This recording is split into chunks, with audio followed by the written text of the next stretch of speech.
And Judith and Linda, it's all yours. Okay, thank you.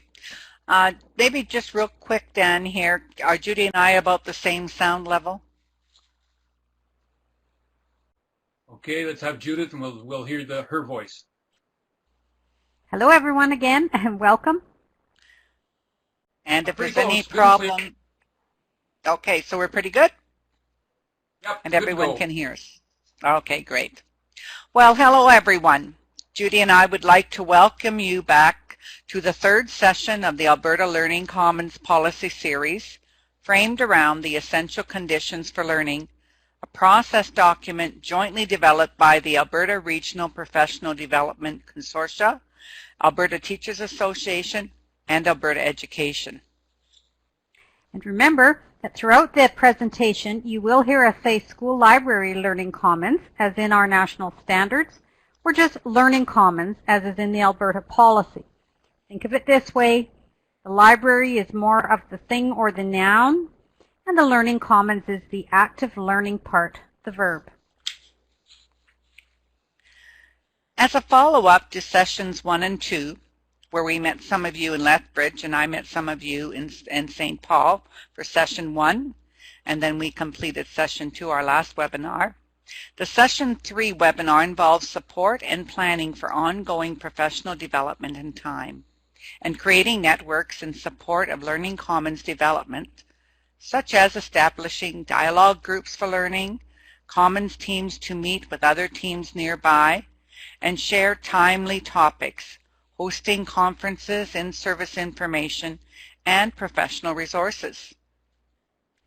We will share some strategies for finding and using time to help in Learning Commons transitioning and to explore professional growth plans and networks to help support your work. Since session 2, we hope some of you have had time to do your homework, using the essential conditions, self-assessment document focusing on examining research and evidence gathering as adapted for Learning Commons implementation. You may have even added other attributes relevant to your own sites, along with evidence for short or long-range goals.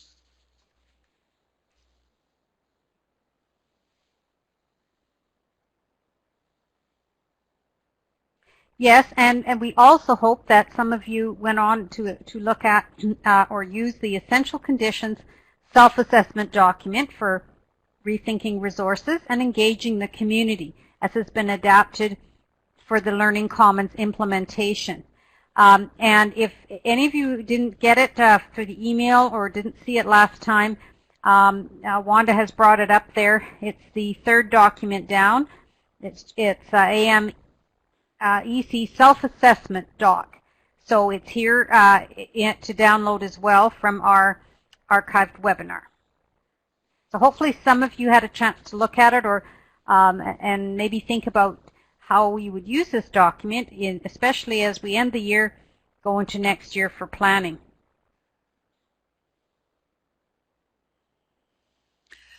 So time is our next essential condition for implementation. Time is certainly one of the biggest stressors in life work today. And of course, life-work balance is critical for our health and well-being. Work in any school and school library Learning Commons is multifaceted, multidimensional, and the staff are usually doing many things at once in highly busy environments.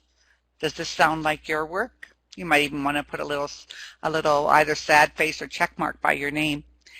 Is time at your site provided to support Learning Commons implementation? Stop and think about these questions on the next slide. Using the text tool, please type on the screen to share any questions or comments you have related to time in your Learning Commons journey. I do see Judy had a check mark there saying yes, time is one of her big areas that she's concerned about. So we'll just give you a little bit of time here to respond.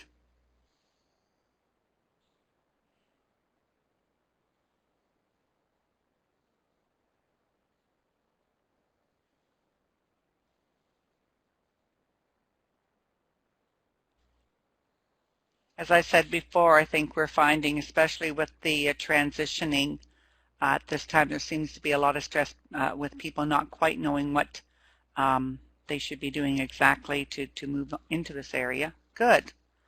Okay, wonderful. Yes, that probably is one of the biggest areas, is just getting that commitment so that people make time to do that. Great, thank you.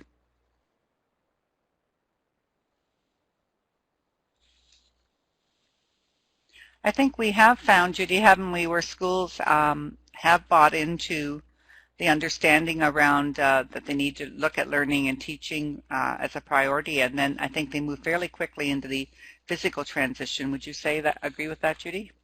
Yeah, yes, for sure. Mm-hmm. And as you're thinking, think about, are there any comments or questions about how time affects the students in the use in the Learning Commons, student learning?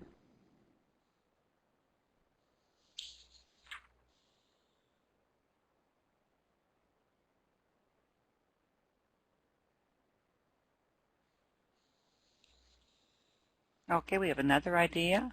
Okay, email, of course, but not always effective. That's true.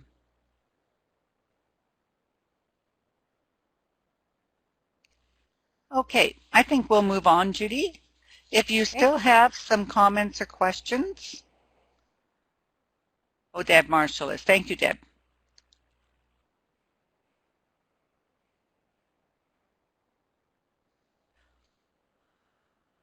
I would probably say around collaborating with teachers, I think the biggest would be, especially if you can get together a Learning Commons committee of sorts and that you have sort of a regular time that you meet. That collaboration with that sort of that essential group might help you find ways to collaborate with others. I know myself, when I was a teacher librarian, often my collaboration would be when they would have a break or at lunchtime, before school, after school. It's basically just getting that initial commitment to work with you. Exactly. It's a good Also idea, whiteboard. Yeah, trying to have at least, ask for at least a 3 to 5 minutes at a staff meeting, so you could bring up some news or ideas, or something that might interest or excite them to come.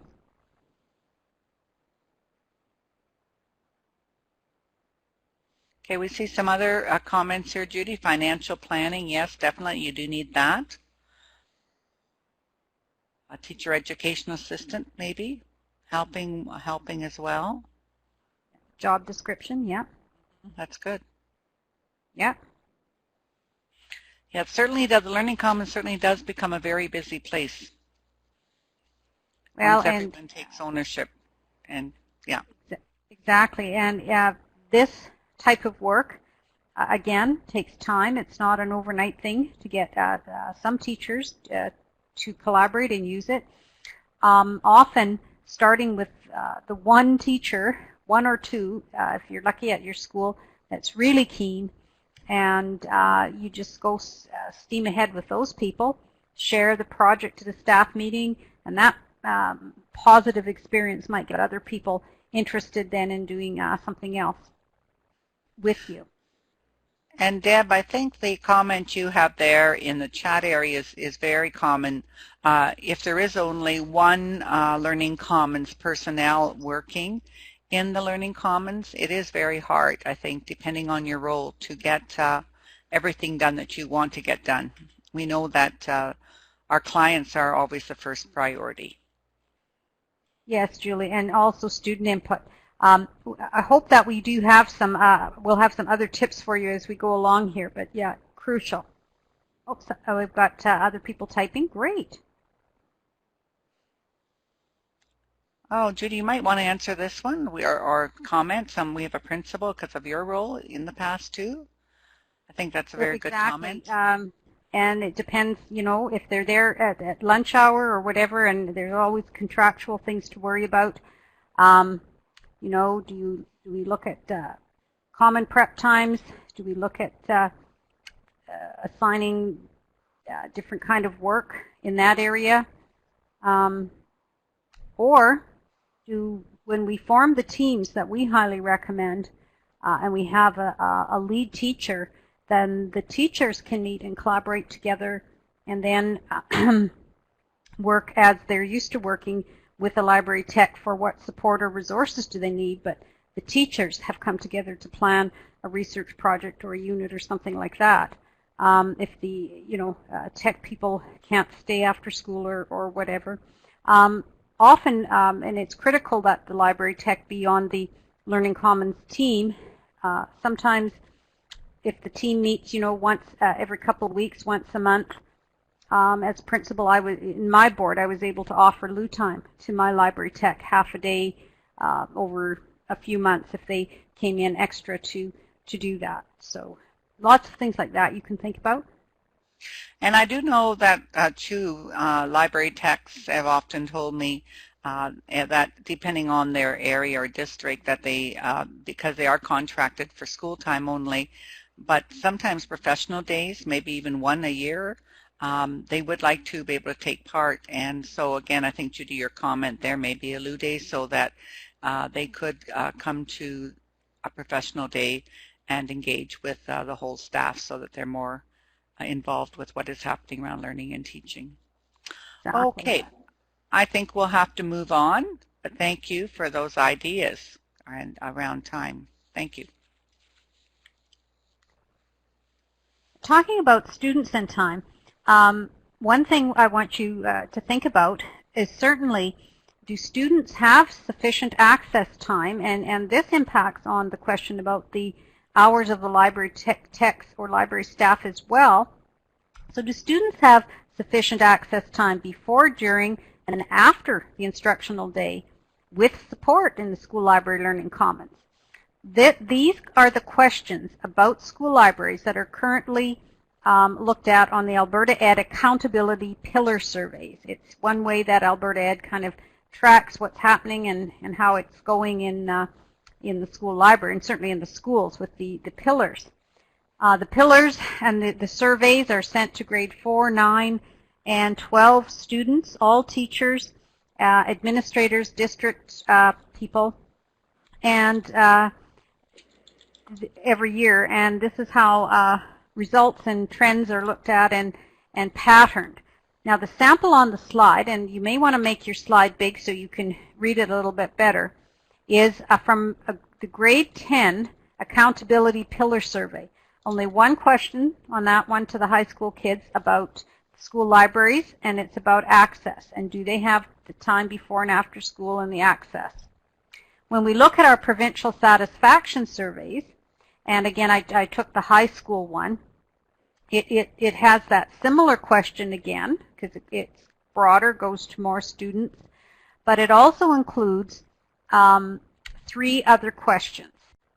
And the wording on all of these questions is similar to the teacher, parent, other student levels, administrator, and district surveys. So they're very similar, and they're really, at this point of time, still asking about access, support, support from technology, and does the school library contribute to your learning success? So this is how they track the success of policies. At this point in time, Alberta Ed was going to be changing the terminology to reflect the new Learning Commons policy, and with changing government, etc., that may take a little while, but I would assume that over the next couple of years these questions will probably be updated to reflect more and more how is that student learning piece being incorporated. Are students getting that support they need, or are people, is it turning into a Learning Commons, are people collaborating, etc. So I think down the road they'll do that, but at this point in time they are worried about time, access, and certainly there's always been the concern about support.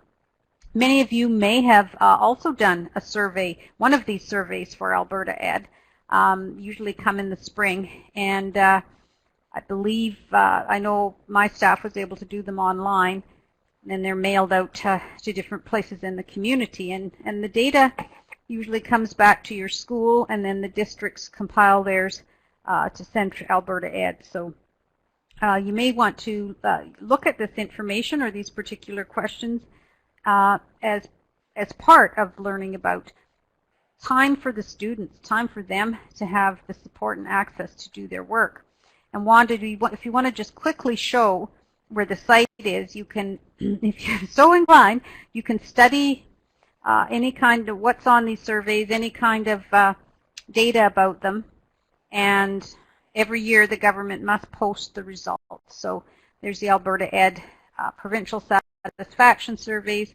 They do include the school library, and you can have a look at those, as I said, in a timely manner.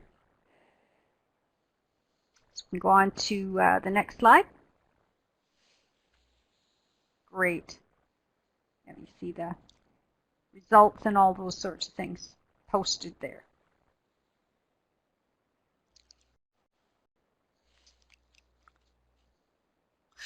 So continuing on with time, we all wish that we had more time in the day.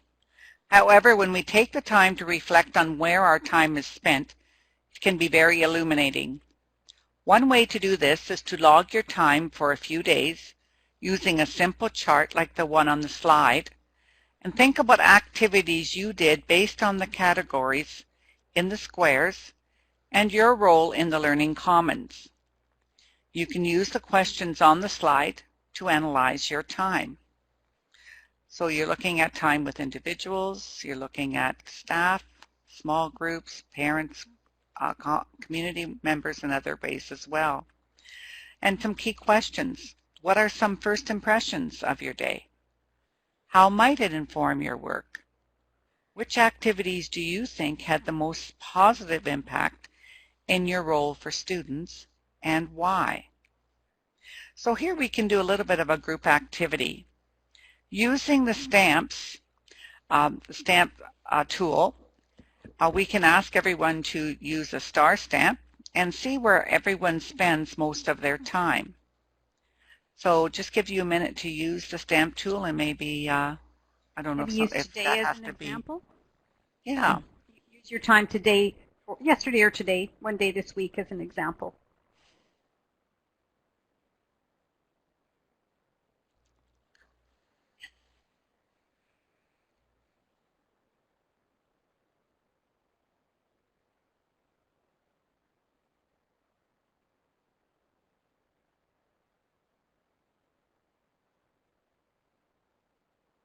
We have David joining us. Hello there, David.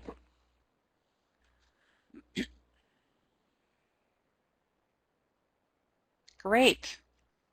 So we do see that most of you are spending time with individuals. And again, thinking about that client support, always focusing on that front-end service is so key right now in the Learning Commons. Good. And some people have other ways that you spend your time. If there is something you want to share, please do.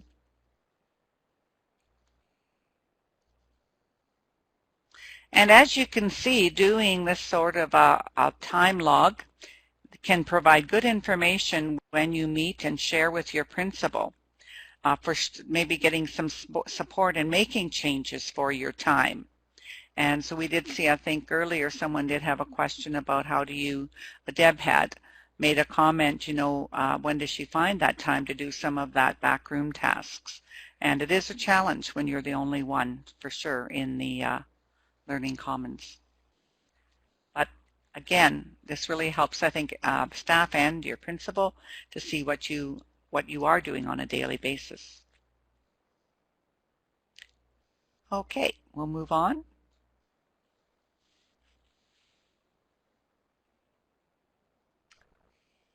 Okay. These tips for saving time were developed to help support time for actual research in schools, but they can apply to ongoing activities and the need for time management strategies for the Learning Commons and the teaching staff. So you can collaboratively plan, teach, assess, and reflect. So the first tip, collaboration, is huge. Two heads better than one, etc., etc. And as we've pointed out already, a real challenge in the school, getting the teachers to come and collaborate, and even the teachers team plan and teach together. Sometimes we feel as our only role in the school, or our only staff in the Learning Commons, that we're a little alone. So colleagues on site important, the Learning Commons team important, but so are our professional organizations. So if we take a quick peek at 3 professional organizations that can really help you if you're feeling like you need to talk to someone. They've all got blogs and question sites and support.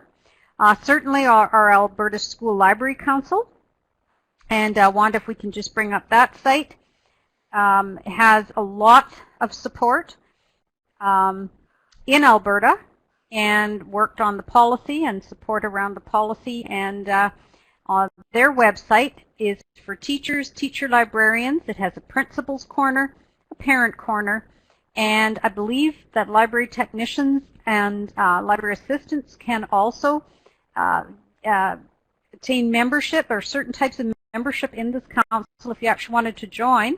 If you didn't want to join, you still can use the website, and you can read the blog, you can see what's happening around the province, and all the latest news, things we've talked about, and who's writing what about their Learning Commons in the blog, and upcoming events, that sort of thing. And we will we'll certainly talk about the conferences and events later, but all posted on the site, and one great way to connect. The next site is the Alberta Association of Library Technicians. I hope that many of you have had a chance to either join again or make free use of the website with all of its resources. So AALT, again, right on the front page, whether you're a member or not, you get information, news, and news about workshops, conferences, and events. And I know that recently, I think, or is it this weekend, the conference in Canmore, the annual conference, great way to get together with your colleagues, reflect, learn, listen to speakers, and it's just a really great group to belong to, or to access some of the free events and speakers that they have, and other resources, and follow other people on blogs and communicate if you've got questions and you just wonder who could I ask this that has similar type of role that I do. The third site, of course, is the Canadian Library Association. We find that with schools, a lot of people probably wouldn't want to join the association. We're looking at the fee costs, but once again, the website, lots of stuff on there that's free, lots of news, lots of information. And for school libraries, the Voices for School Libraries network is totally free, so you don't have to join CLA to follow that network. And again, there's a blog and information and news, that sort of thing. So association sites, really good to find people to either follow or to connect with. So we go back to the slide. Second tip that I would highly recommend for saving time is your principal. If you're the principal, I guess it would with your director and your other principals, because that works as well too. But your principal, again, as we said, inform your principal of your activities as much as possible. Principals can offer ideas and support, such as common planning preps for teachers, and also flexible school library Learning Commons timetables, so that when teachers do want to plan an inquiry project, there's lots of open blocks of good time that they can work with you and have the classes in there. So principals can do a lot around those kinds of things. Of course, as we've said, get the students involved. There's no end of work to do in the School Library Learning Commons just to basically maintain the physical and virtual resources. Students can be as formal as paid pages, or there can be clubs, and students love to be involved in Learning Commons design. I would recommend having a student Learning Commons advisory club with a member from each class or grade, depending on the size of your school. And they can report back to the other kids. And when the kids are really excited and each class is hearing about news in the Learning Commons from their students, certainly the teachers like to get involved in that end too. So really involve the students. As well, on a daily basis, experts say that 3 10-minute sessions of exercise is just, if not more healthy than a straight half hour. It's the same with quick reflective breaks. Make sure that throughout the day, 10 minutes here, 10 minutes there, if you don't get your fully mandated breaks, and we know that in schools that doesn't often happen and things pile up and get in the way, you know, do take those quick few minutes breaks just to catch a breather, get a glass of water or something, and recharge yourself. Just going to say one thing very quick here, Judy. We've got some little chat happening before you carry on, and it's good that we see some ideas here. Looks like some principals are talking about how they're putting together their Learning Commons team, started by David. Great question, and Deb's also responding. Good. Thank you. Okay, Judy? Perfect. Okay. So, as you reflect on your own Learning Commons journey, or really your own daily life, can you think of other time-saving strategies or changes that have helped you with time management? Use the text tool to share your thoughts on the screen.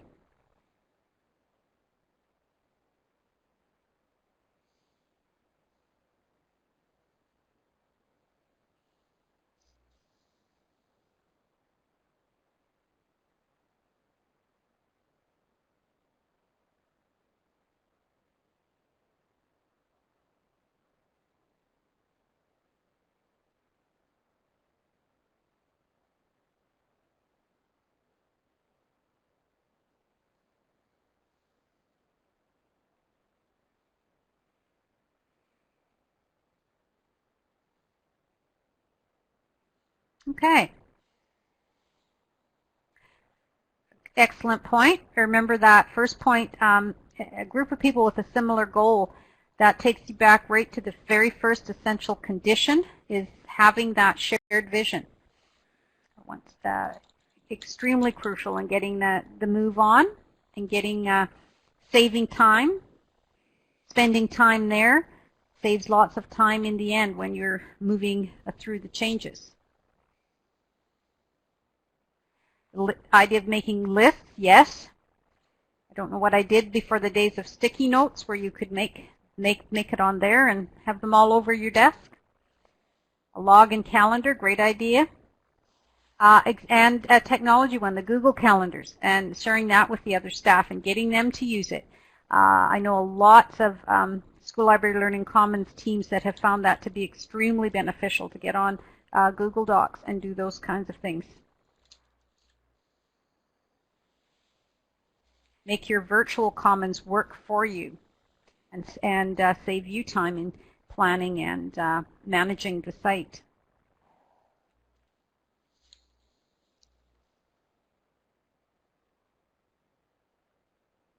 Awesome. Oh, we have another one there.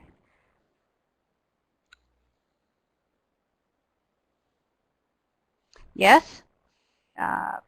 Thinking, watching, if you're new, seeing what students are doing, making those notes. That will save time in the end and really good planning strategy. Yep. Good. Lots of good ideas.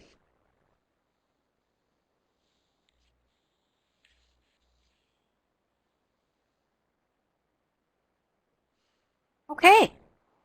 Let's move on then and talk a little bit more about time.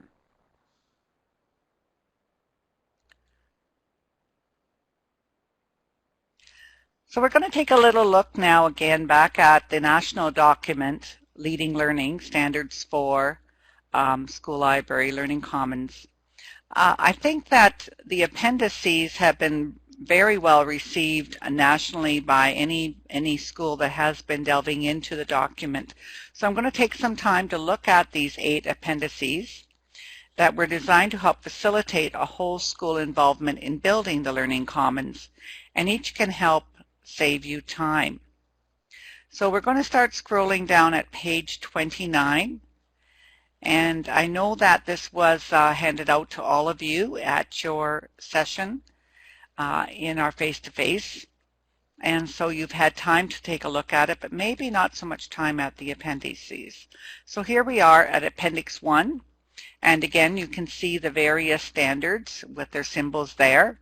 And here they're suggesting discussion starters for leading leadership teams. And we do see David and Deb doing some talking there about what they would want to do and maybe just do in their discussions, and maybe some of these ideas might help them.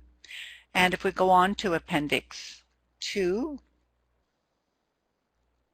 this one's been very popular because you can see that leading your learning leader or administrator or teacher librarian can lead transitions in the Learning Commons to boost student achievement. And this is a big, I think the big draw to the leading learning document is that the focus really is on learning. And David, I think it was in our group that you were with us that you made a comment. I don't know if you want to put that in the chat box, but this is where you were looking at making your transitioning of your Learning Commons. You definitely wanted to focus on your teachers and what they wanted to see in terms of improving student goals and what those roles might be. And I think that is definitely where you want to start.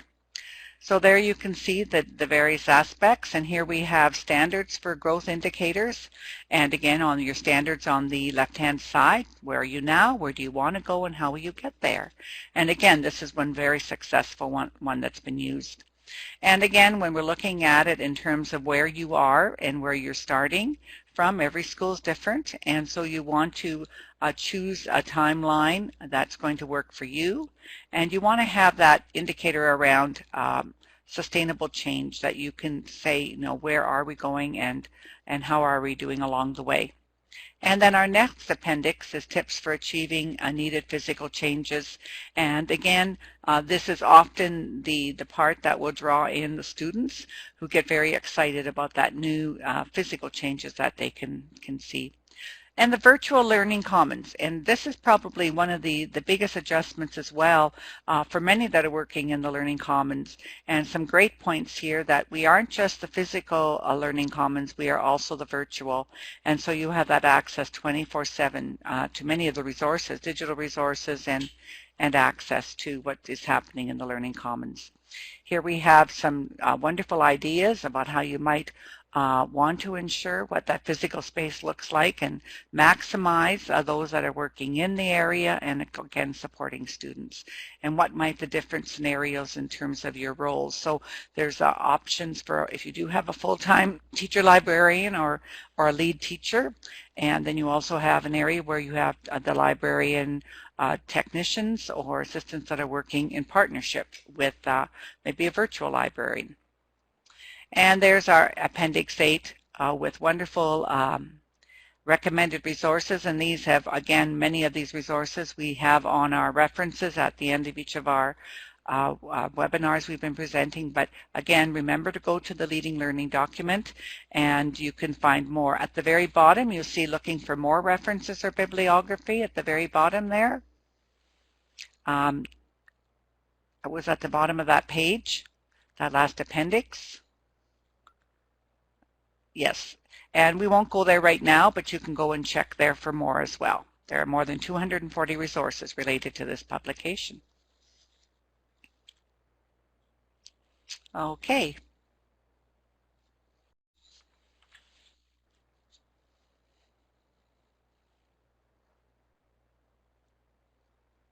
Okay, Judy, back to you.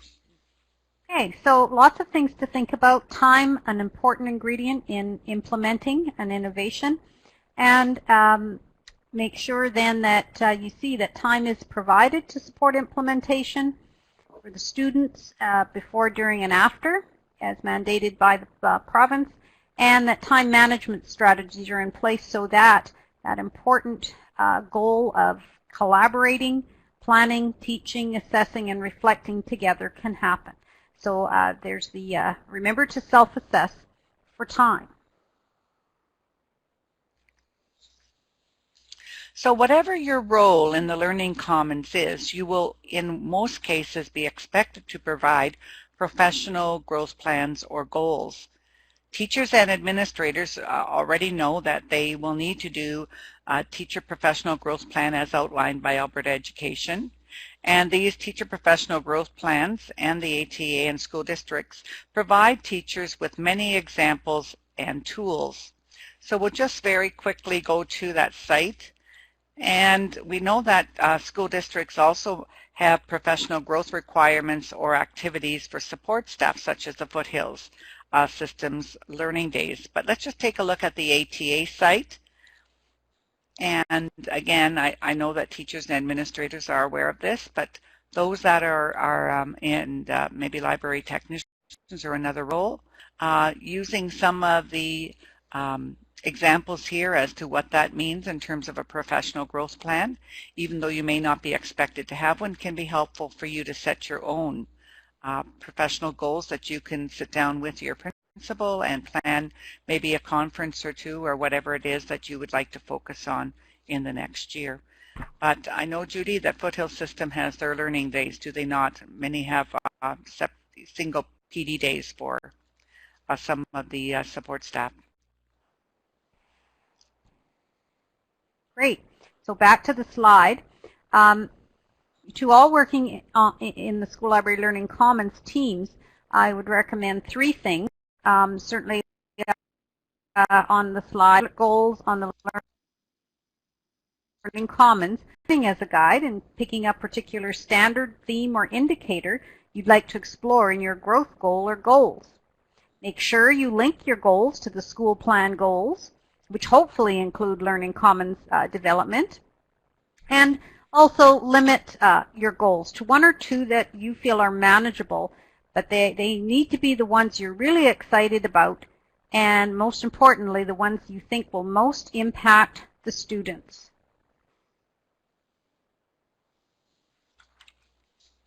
So here are some more specific guiding questions to consider when setting your goals.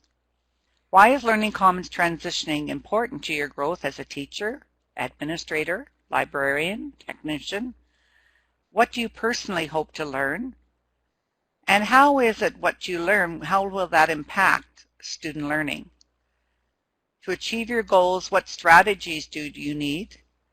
What strategy maybe do you need to change? And also, what strategies do you need to risk? And I think the risking and changing can probably be sometimes the most challenging. So let's take a moment to respond to one of these questions in the polling pod that's been provided and start your response with the question number.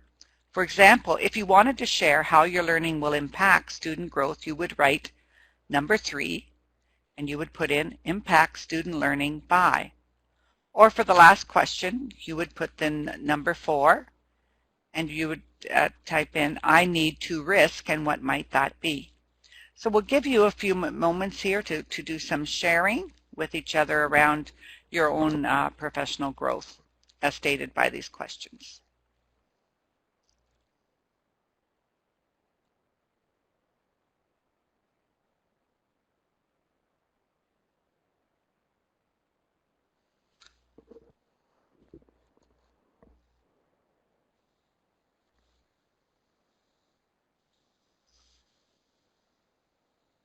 Okay, we see the risk-taking. I'm still doing my job properly. I think that's a fairly common one. Yeah, I think there's been a lot of, little bit of anxiety around what does my role look like now, especially with the push for collaboration and building a Learning Commons team. Great, thank you for that.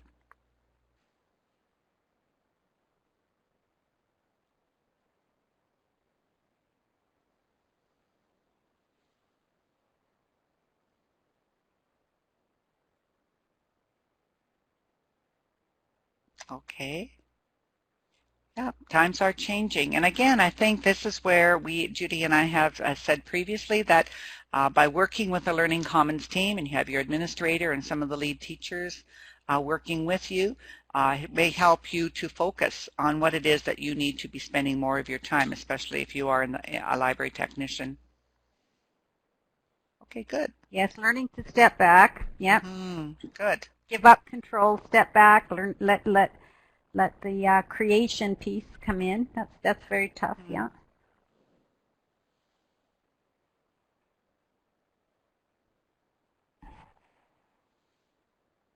I think coming back again, I think Judy, again, the principal can help with a lot of this. I think in terms of working through the understanding of what the changes in learning and teaching may be fostered by the Alberta education, like inquiry-based learning. And that would also help, I think, yeah. Understanding students need to create their own knowledge. That's great. Creating that balance between being careful not to rush in, but getting your ideas forward. So that idea of focusing on one really, really exciting thing for the students, one or two at a time. Yep.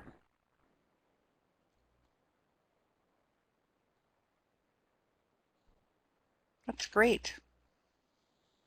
Some very good ideas.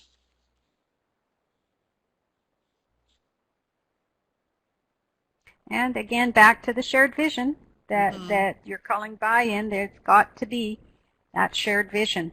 What do the students, the teachers, and yourself all want, and where you see this going? So yeah. Well, and I think, again, the buy-in, definitely we know that administration is aware of the Alberta Learning Commons policy, and again, that's where we started from, and just being everyone taking a look at that and using the leading learning document can maybe help for everyone to start moving forward and getting to buy in on this exciting vision, as Judy said, for the Learning Commons transition. Yeah. Yeah. Great. Key places to start. Excellent.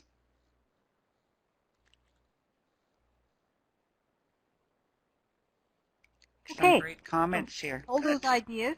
Yeah, we're going to have a little bit of time at the end to add some more. So keep thinking, and we'll go to the next slide. Okay. So keep thinking about those favorite professional learning goals, and think of even the best one you've had this year. What have you accomplished, and where will that take you? What would you like to focus on in the future? And we'll do some more discussion on that in just a moment. So what resources can help you achieve your goals? The possibilities are endless, but we would suggest a few to begin with.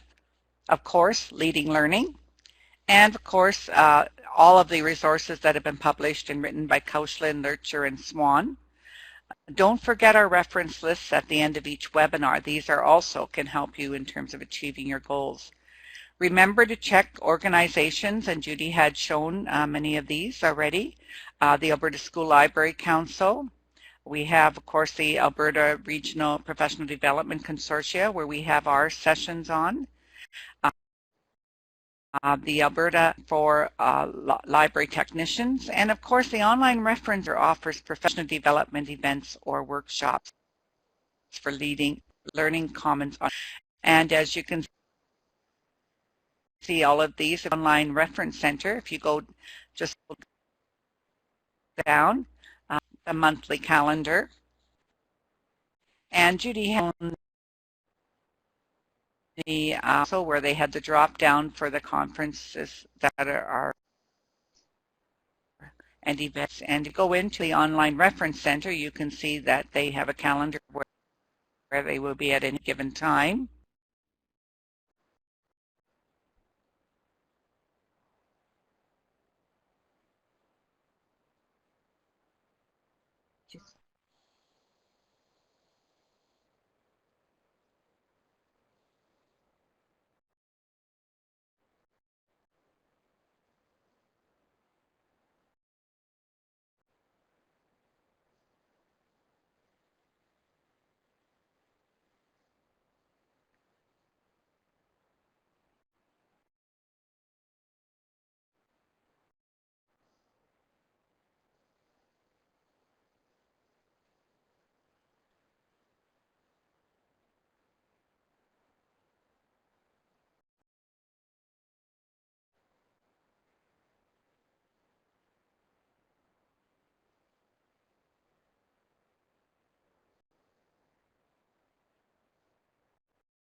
Great.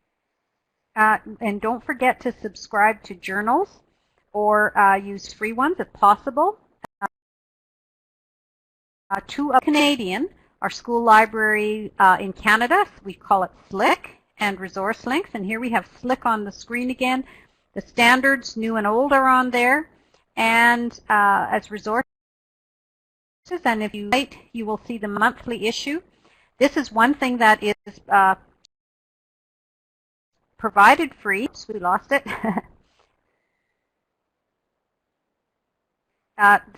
School libraries in Canada, provided free by the Canadian Library Association. Just wait to get her back up on the screen here.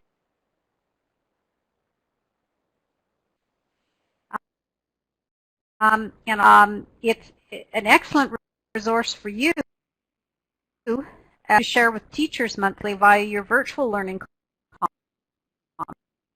comments. It is online, and each issue is devoted to a different curriculum topic.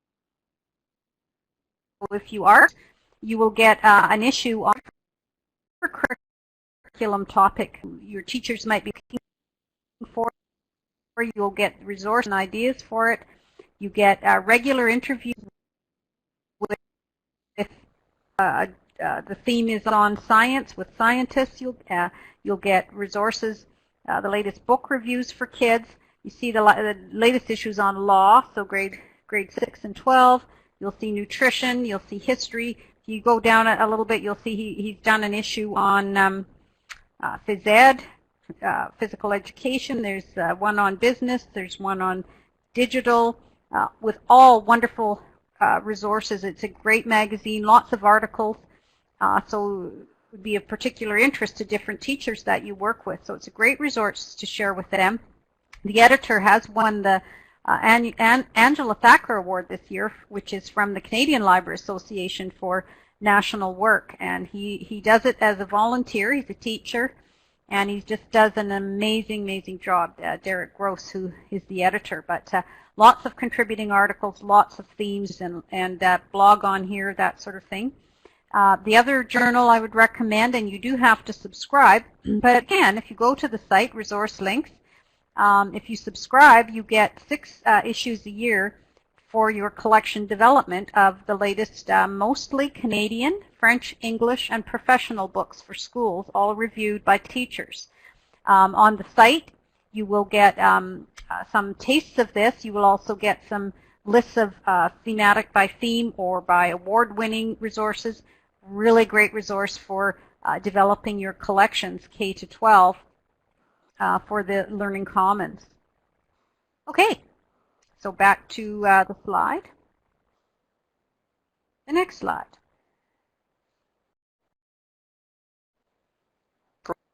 Great place to learn and maybe meet some of your colleagues that you previously only had online contact with.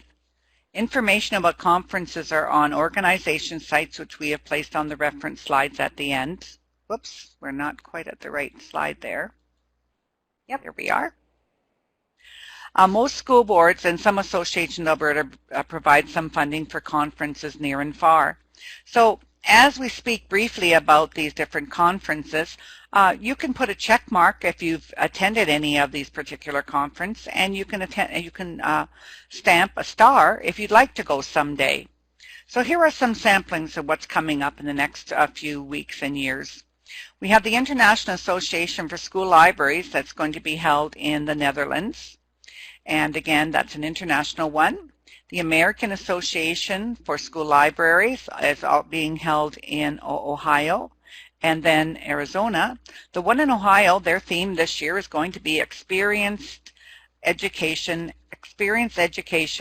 Evolution. And then, of course, our Canadian Library Association, they're going to be celebrating in Ottawa their 70th anniversary. And their theme is Privacy and Security. Are you open to the public? And this will be in June, early June. And our own wonderful Alberta Library Conference in lovely Jasper, it does sell out a year in advance. So note future dates on the slide and on their website. And then, as we've mentioned before, the research retreat, Treasure Mountain Canada 4, will be next in Toronto at the OLA Super Conference in January 2016. And that will be focused on leading learning implementation efforts across the country. And I would just want to say, Judy, I think the Ontario Library Association Super Conference in Toronto is really a very good bang for your dollar. Some of you might have Eastern relatives there, and again, it's a not very expensive conference, and because of the large numbers of school library folks, they have lots and lots of things for that are focusing now on the Learning Commons. So that's a really nice one to go to as well if you've never attended one that far away. Awesome.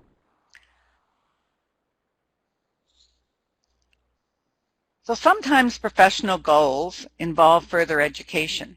A couple examples here are from the Masters of Education from the University of Alberta with specialization in teacher librarianship. So it's somewhere that you can go and take a check at the University of Alberta. We know that there's a library technician's diploma that can be earned through colleges such as SAIT. And again, take a look at these as well as in Edmonton, their counterpart courses there. And many of these programs can be taken online, or most of them are online now. Also, with the Calgary Board of Education, Chinook Learning Services, Continuing Education, I have been teaching a certificated program for the workplace for library assistants. And this is a face-to-face course. We meet once a week for 10 weeks, and it's a total of 30 hours. And again, check out some of your local professional development in those areas. So once you have put a professional growth plan into motion, you'll want to reflect on these outcomes. Did your goals meet your outcomes? Do they need adjusting or a new goal? Additional resources? How will or did you measure your goals? So what does success look like for you? What does it mean for the students? What would someone else be able to see if you achieved your goal? And you know, you can put some of these thoughts down in the chat if you would like. But I think looking at the time here, I think we should just go on a little bit, and then we might come back to some of these ideas. Okay? So as CAPRA, as you can see the publication alludes to in the Web of Life, another great way to facilitate professional growth and support for your work is through creating networks. In this case, local networks among schools within a district really help support each other. And we hope that you have or will be available to develop a Learn Commons network of practice in your district. And I think we do see in the chat that we do see some that are looking at maybe doing something online here. Yes, and although networks today should have that virtual presence with a site or a blog, meeting in person with many who are new to school library Learning Commons roles gives a chance to dialogue with other teams nearby about timely topics, current Learning Commons projects in your schools, new professional resources, sharing learning or resources from conferences, and so forth. So here are some ideas for our district network framework. Often getting together with our networks is after lunch. With your networks is often after school or at lunch. And perhaps some districts might be able to facilitate attendance to honor time, giving a little extra time on a morning or afternoon through internal coverage, or staff development funds to subsidize smaller schools where Learning Commons members may not be able to access internal coverage.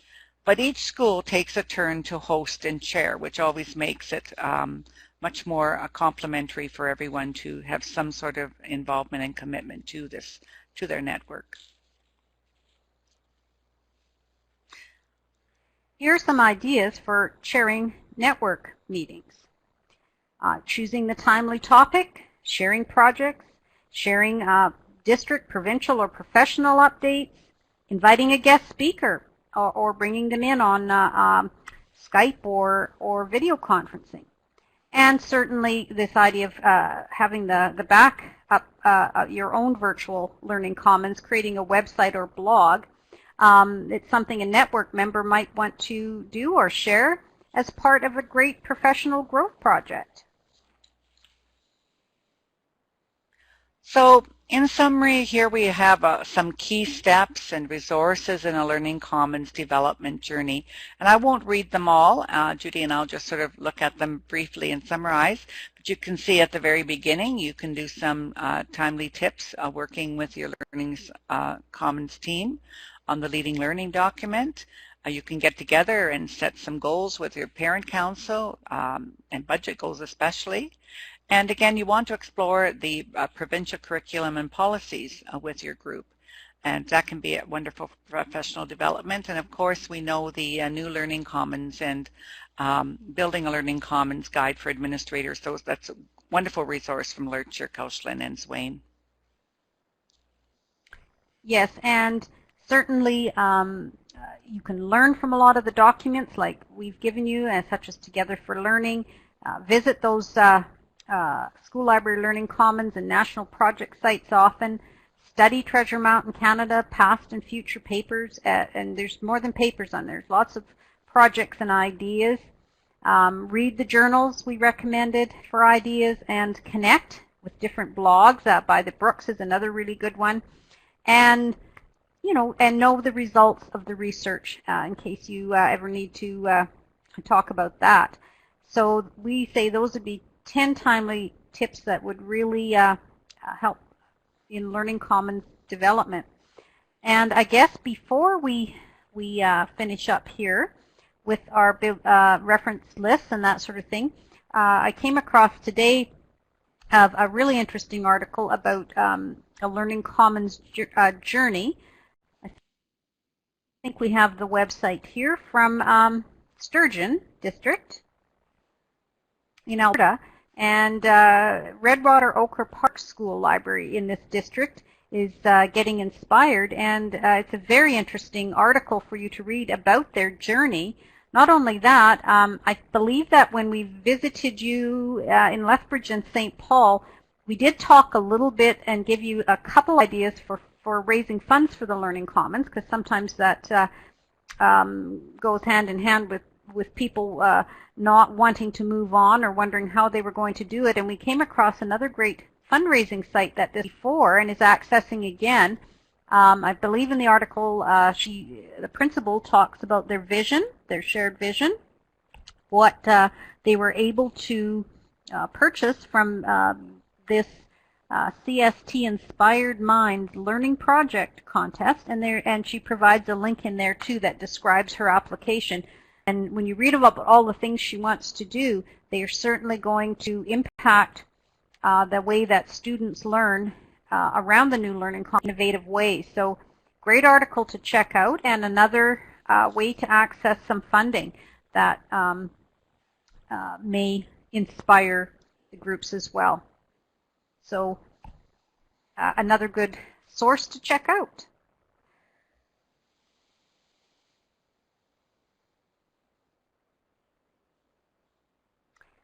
And again, don't forget to self-assess on professional growth plans. It says teacher on there, but whatever your role is in the Learning Commons, complete the chart.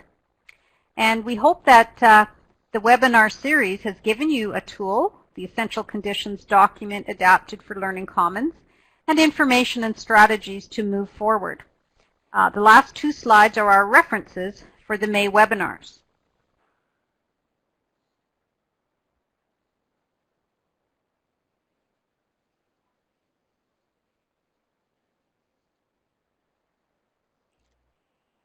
And again, remember, these are live links, and so you'll be able to get access to the webinars that are archived.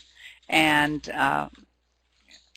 Judy and I would just like to say that we've enjoyed being with you and have enjoyed meeting you in person as well as on the webinars. I'm just wondering, Judy, I know we're finishing up, and we'd like to tell everyone again, as per our last webinar, that if they would like to email us at any time, we would be happy to answer that, any questions. But I'm looking at some of the chat that is happening here. I don't know, Judy, if you want to respond to anything, but it looks like we've got some good information here for Jennifer, who's asking about any small schools that are sharing their library with public libraries. Well, there are many in Alberta. A couple of years ago, I did a government research project. I believe we have 69 schools, and probably more than half of those would be K-6 that share with the public library all around the province. I believe the report and the data on that is on the Municipal Affairs website with different schools you could contact for ideas and that sort of thing. Once again, I could look that up and have Dan or Wanda send that out.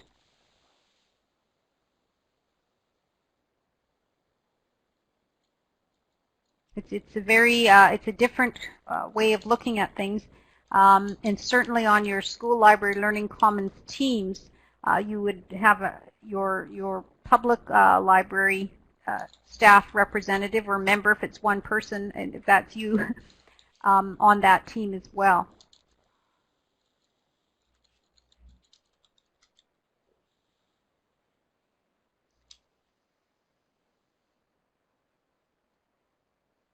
Okay. I don't see any more questions coming in there, but thank you, everybody. I'm glad that you have found these webinars and our face-to-face time that we have spent with you, and it's been a joy working with such a committed group as they move forward, and especially, I think, in some of the areas where you are now trying to network yes, virtually. exactly. It's just wonderful as you move forward in your visioning for the Learning Commons.